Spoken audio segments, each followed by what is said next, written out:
This thing has shoulder pads, so am I going to give like, right, I have my notes ready for me because I'm so prepared. Great handshake, great. Why was that like extreme ADHD? Hey Hi everyone, welcome to WOW, Woes of Womanhood.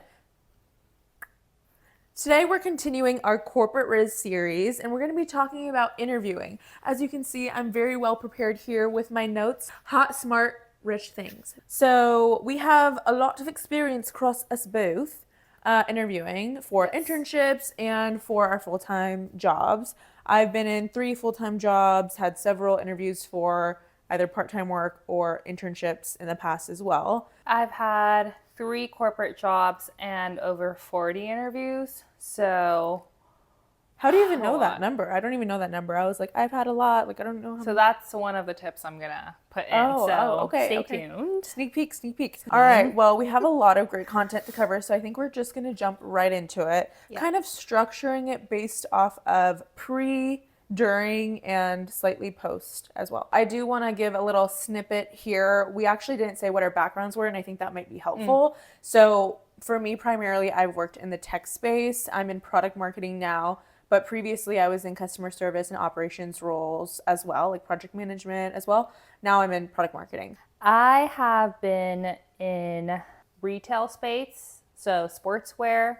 I've been in the gaming space, so actual electronic technology. And then now I'm in medical devices. Very wide industry.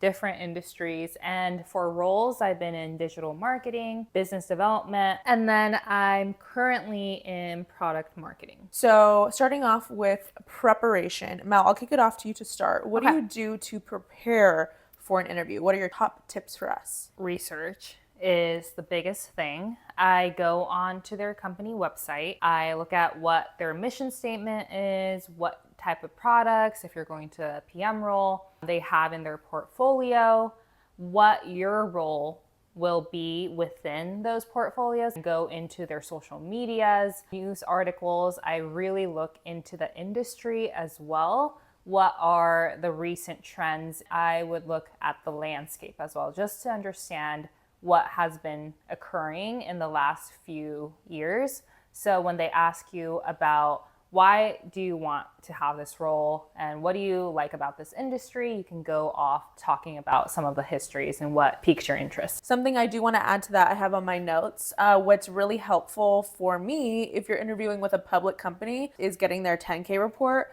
Essentially what that is a public statement that that company has to provide whenever they do their like earnings calls that says all of their recent news, governance, their strategy plans. You can even download that report, put it into ChatGPT and say, hey, what are the top things I need to know about what this company is doing? And that'll give you like the key bullets. I swear this takes not even like 5 minutes to do, and it'll give you such an upper hand in seeming like you actually know the strategy of the company, where they're going, maybe where some of their challenges are, and how they're working operationally. So that is a very good tip. Extremely low effort, but will set you so far ahead. I love that tip. I think I'm going to incorporate it next interview. Another thing I would say, just know where they operate outside of the US. For my roles, they would ask me about my international experiences because I had multiple. So they'll be like, okay, do you think we can expand to global areas? I would look up if there are headquarters outside of the US and see if the business there is growing. Interesting, because I actually have never run into that question. I think you have because you have international experience, so they want to hear your perspective about like expanding to international markets, but I've never gotten that question. Another thing as far as prep goes, going on LinkedIn and trying to just cold message someone who works at the company and be like, hey, do you mind for a 15-minute chat? I just want to learn more about the company, hear about the culture. Yes. You have nothing to lose by sending a cold message. Oftentimes they may not respond to you, but for the occasional nice person that chooses to help you out, like that's a win. That's actually how I got this job. I just messaged the SVP. You have nothing to lose. Literally, like the worst that can happen is that they ignore you. If you know the people that are on your panel or who you're interviewing with, look at their LinkedIn, see what their background is. I think trying to pull any bit of connection you can, any bit of similarity, like, oh, we went to the same school, or we're both volunteered at the same place, or we're both interested in whatever it is, you can really pull out a lot from someone's LinkedIn. So do your best to try and find some sort of connection with them. If you can't draw a connection, or even if you can, it's always great to also ask them questions. Like, oh, why did you make this pivot? Or like, what made you come to this company? I always love asking that question. Like, what made you want to work here? So that is what I have for my prep section. Anything else you want to add on prep, Mel, before we go into the actual interview? Have an Excel sheet of all the companies that you've applied for, and whether that's just turning in your resume or you got your first interview. So this is why I know I had over 40 interviews, because when I quit my job and I was interviewing like a freaking crazy person, I like listed out every company, which resume version I sent, and how many interviews I've received from them, just so I can keep track and I know what I've told the hiring manager or the HR person, just so I don't get confused with other interviews being in parallel. That's very smart. I think, honestly, I should probably do that. For my last 2 roles, I got them actually through like referrals, like people were recruiting me. That's so awesome. I just didn't really have to track. But if you are applying to a lot of companies, I think that is a great tactic and something good to keep track of, just for your own records too. All right, so now moving on to tips for the actual interview. I have so many tips written down. Honestly, hopefully we can get through all of these, but we can kind of do rapid fire, maybe go back and forth. For in-person interviews, bring your resume. Actually bring in a physical copy. My current company and my previous company said that they hate it when applicants don't bring their own resume and think that the interviewer already has it or has it memorized. No, they don't even look at that. Okay? They don't even look. Yeah, they don't even know your name, okay? Girlfriend, they do not know. You need to bring your own stack and hand it out and go through it with them. That should be the bare minimum. 2 comments on that. Yes. 1 comment, bringing in the resume +1, agree. Make sure you have it on nice, thick, heavy paper, because it just stands out. I don't have money. Oh my gosh, come on. Especially if you're going to a career fair. That's also a pro tip. If you're going to a career fair, have a nice sturdy paper. It'll really stick out among the little flimsy little papers. So well, I was a flimsy. Spend the extra 50 cents, girl. Spend it. Damn. So that's the first tip. She's rich. Second tip. Do you want the job or not? Yeah, I do. I do. Second tip. I will +1 once again to what Mal says. They do not look at your resume. The reason why I know that personally is because I have actually been on the other side interviewing people, and I am so busy throughout the day. This is just another meeting for me, oftentimes when it's like a virtual interview. So I'm like pulling up their resume, looking at their LinkedIn literally 5 minutes before the meeting. Yeah. I swear. So, and sometimes people don't even get to it before the interview. So it's very important to never assume that they already know who you are or they read through your resume. Oftentimes, they did not. And that's coming from someone who interviews people. If people actually look at your resume, you're probably already in. Like, they probably like you already. So Mine is first impressions matter so much. So present yourself in the best possible way. In person, always dress up. Even virtually, make sure you're wearing a collared shirt. And personally, like, I'm not going to be like, you have to wear makeup, but like, look your best. You know, do your hair. Wear the makeup. Because first impressions matter so much. And again, as an interviewer, often it is true that within the first 2 minutes, maybe 5 minutes for sure, I know if I want to hire you or not. And this is not from purely looks. It's from like your confidence, how you speak about yourself and whatever. But also first impressions do influence people. It's a bias, and people are like, you should not be biased. But it's like, people are biased, bro. People are biased. Let me add one thing. They're not going to hire you just because you have that technical skill. People are going to hire who they want to work with, and that comes down to personality. That is personality. So throw in those jokes, be funny, be bubbly, fake it. You hit on a great point. Like, people hire other people they want to work with. Like, if you're going to be a chiller, funny, cool, like, yeah, of course I want to work with you. Obviously, you have to have some bit of competence, some bit of experience. Like, don't forget about that. Just a little bit. But if you have that good vibe, that good personality, sometimes that will win over someone who even may have more experience than you. So that was one of my tips, is don't sound robotic. Be personable. Yes. Like, people can tell if you're reading. Yes. Don't read. Yes. Like, just be genuine. One of my other tips is pause before you talk. Someone asks you a question, you don't have to go right into it, like talk over them. You can actually pause for 1 second, think about it, and then say your answer. That actually gives a better impression. I always say, Oh, that's a great question. Let me think about it. Yeah. I have one. This should be a given. If you're not doing this, excuse yourself. You need to go back to the prep phase. Is you should be able to speak about your previous roles. Like, it should come out and be very smooth. So expanding on this, one note that I have, which is typically in the beginning of an interview, the first question they often ask is, tell me about yourself.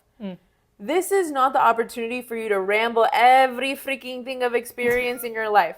Your tell me about yourself should be 3 minutes or less. It should be very succinct and very tailored to what the resume is looking for. You can even say like, oh, my relevant experience includes XYZ. Like, say what you did in your previous roles that are tied to this role, and then say why you're looking for this role. Oftentimes that'll be a follow-up question they ask you, like, oh, why did you apply? Just cover it in the tell me about yourself. It just tells that comprehensive story of, this is where I was previously, these are why I think my skills are great for this role, and this is why I'm looking to transition out of my other role. This is your elevator pitch. And how long are you in a frickin' elevator for? Probably less than 30 seconds. And the ending should always be why you're here, what value you're gonna add, and what's your purpose. Out of anything, you should rehearse your elevator pitch. Because otherwise you're just going to ramble and it's hard to know like what you want to focus on. So some of my other ones, after the prepping for the tell me about yourself, having that on lock, oftentimes you'll go into some behavioral questions. What behavioral questions are like situational, and they'll be like, tell me about a time. I want you to rehearse 5 projects or scenarios that you feel really confident about and that you like excelled or showed some valuable skill that mapped to the skills that were on the job description. And have those really solid. So anything they ask you from a behavioral question perspective, you can whip out and just reference one of those situations. So for example, if they ask you, tell me about a time that you worked cross-functionally with multiple team members. It's like, oh, I already rehearsed and thought through all the details of this past event. I can just like go back to that. Or they can say, tell me about a time where you faced a challenge at work. Be like, oh, okay, I already thought about like the situation. I can highlight the specific part that was like a challenge that I had to work through. Always have, in addition to prepping your tell me about yourself, your 5 stories that are ready in your mind that you can essentially map back to any behavioral question that they're going to ask you. I think that is a very great tip. I always have 3 go-to projects that I tie back those, I don't know, strengths or weaknesses or, you know, what was your hardship questions back to. Make sure those stories, and as you tell those stories, you're highlighting skills that map back to what they highlighted in the job description. And when we were talking about this, and I might be stealing your thunder, we were saying like, oh, don't lie in your interviews. You should be able to at least execute to a degree of whatever technical skills they're requiring to. Don't flat out lie. Yeah, one time I lied in an interview. It was minimal, but I definitely got caught. They sent me some pre-material to read. It wasn't even required. It was like optional. And at the end of the interview, they're like, oh, did you read like some of the articles that we sent you? And I was like, oh yeah, like not thinking that they would follow up. And they're like, oh, like what was your favorite one? And I was like, I think I'm like, I'm actually forgetting now. I'm so sorry. Don't lie. My next tip is when you're answering those behavioral questions, don't just be, again, Yap City. When you're answering the behavioral questions, you need to approach it in a very structured way. Something that they often advise in a lot of product management interviews is using the STAR method. Now, what is the STAR method? Okay, STAR, STAR method. Situation, task, action, and result. What you're gonna do when you're answering that question, let's imagine we're going back to the tell me about a time that you faced a challenge situation. There was this time when we were doing this big product launch for this new product that we wanted to release. Task. I was tasked with leading the team on executing upon building this press release for the launch. Action. Okay, what I did was pull together all these groups, but I dealt with this very difficult person who wanted to say this in the press release and we couldn't say that in the press release. So what I did is I took I'm telling you so much fucking details, but you get what I'm talking about, right? And then the result is, we went through this challenge, but as a result of it, we were able to execute upon the deadline and post a great launch with this press release where we got this many impressions and it got picked up by this many global people. Always include metrics. That's always great. Also include metrics in your resume. I actually forgot to include that. Don't lie because they will ask you how you quantified that, how you got that number. I have a little segue story. I said increase efficiency by 50%. Yeah. Efficiency by 15%. No, then they ask, how do you quantify that? I figured it out in my head, Right. but I was just like freaking out. Yeah, so if you're going to lie, back it up. Know your facts. Back it up. Know your Back facts. it up. Anything else to add, Mo? Your resume should be tailored to your job. You're not going to be sending out your same resume to 100 different job titles. It needs to be changed a little bit at least and updated to fit the role that you're applying for. And that's going to make it easier for you to answer any of the questions that your hiring manager or interviewer is asking you. If they ever ask you, are you interviewing with anyone else? Say you are. You don't need to disclose who. You can also lie. Okay, you can lie in that situation. And just be like, yes, I'm in beginning stages with other companies. Never say you're not interviewing because they're going to be like, oh, this person's like very passive, whatever. Always say you are passively interviewing. And then final one, before we segue into our questions to ask back at them, senior people are equally interviewing the company as much as the company is interviewing them.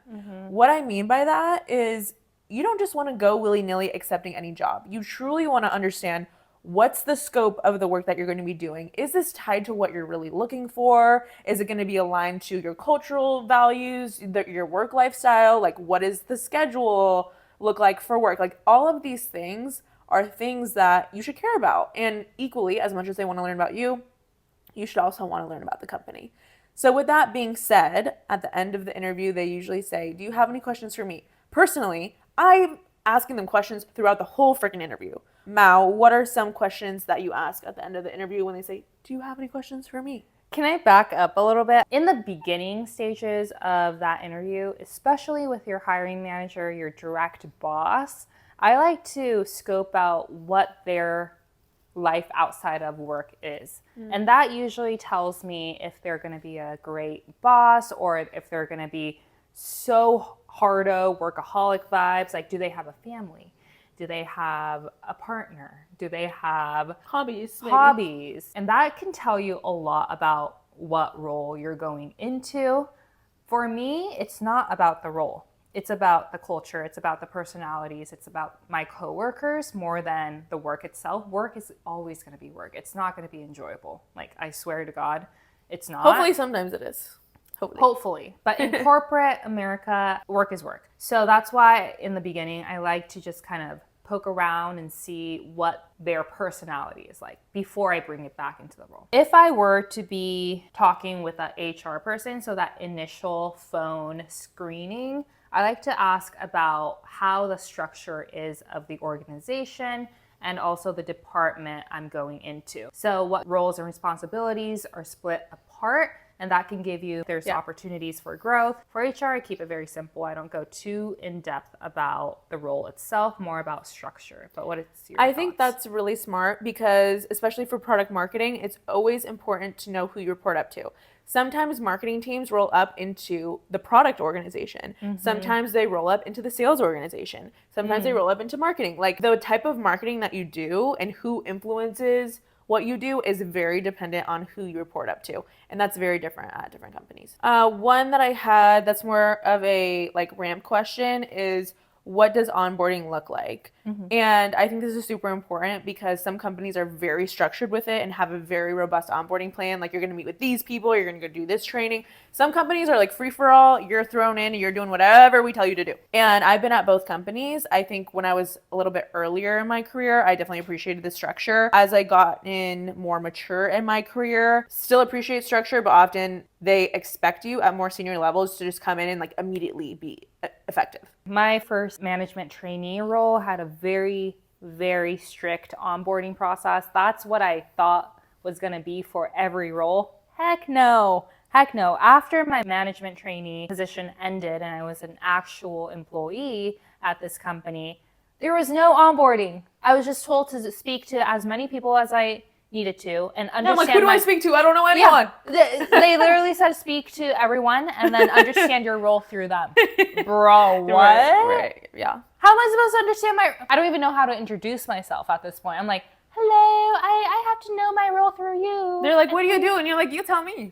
Like, what do you want me to do? So yes, onboarding, very important. My other question, kind of related to onboarding, similar, is in the first 90 days of my role, what would you hope that I achieve? And I think that also helps guide their expectations. Once again, trying to figure out, is their expectation only like, oh, you on board, you take the time to learn the organization and that's it? Or it's like, I'm expecting you to jump in and like actually contribute to XYZ project. I think that's also a helpful guiding frame for what their expectations are. And also a guiding light for you of like, okay, I know I need to accomplish this in the first 90 days. I would say what has been the most challenging part of your role managing this team? And also, how do you give feedback? Because communication is very important in corporate America and to get promotions too. So how do they give feedback on a regular basis? Do they have one-on-ones? Do they like those touch bases at a certain cadence? Like, what is their communication patterns and how they want to manage you? So knowing that up front is going to be very important. Those are very important questions for your hiring manager. I think there's so many questions you can go into to understand your manager better, because at the end of the day, once again, like, they're going to be your manager, and your manager is a big determinant of how happy and fulfilled you're going to be in that role. I also like to ask, what are the opportunities for growth? Even though it's like they haven't even hired you, I think it's important to say, do they see an opportunity for you to grow in your role? Is that common at the organization? Are they like, oh, it's a very structured process, or is it more merit-based? Like, is there idea to eventually grow the team that you're going to be starting on? So asking that question outright, I think, will tell you a lot about your future upward potential as well. I love that question. I think that's one of the most important questions you should be asking. You want to obviously grow and do bigger things, so lay that out at the very start. Yeah. The other one I would ask is, what type of meetings do we have? Do we have team meetings? Do we have meetings with the sales teams? Again, just trying to understand who you work with on a daily basis and who your team collaborates with. That's a good one. I've actually never really asked that.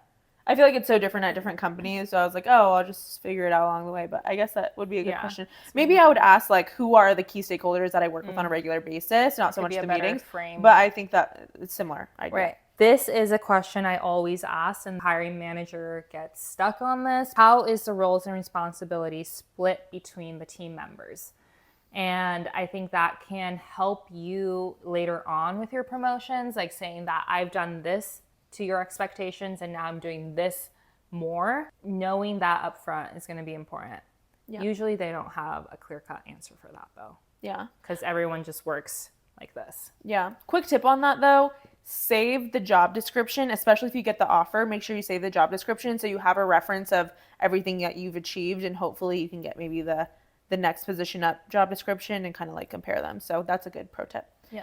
Something else I think that will give you a lot of insight into the role and the culture is asking why that position is open. That can actually tell you a lot about if this is like a brand new position and they're growing the team. That can be promising as far as like your growth, the company being like a healthy growing company. But also can mean that maybe you don't have as many guidelines for what that role might look like. But also, if the role is open because someone left, you can also follow up with, oh, do you know why they left? Because that will also tell you a lot about, were they running away from something or running towards a new opportunity? I love that question. And I usually end with this question saying, what kind of team member do you work best with?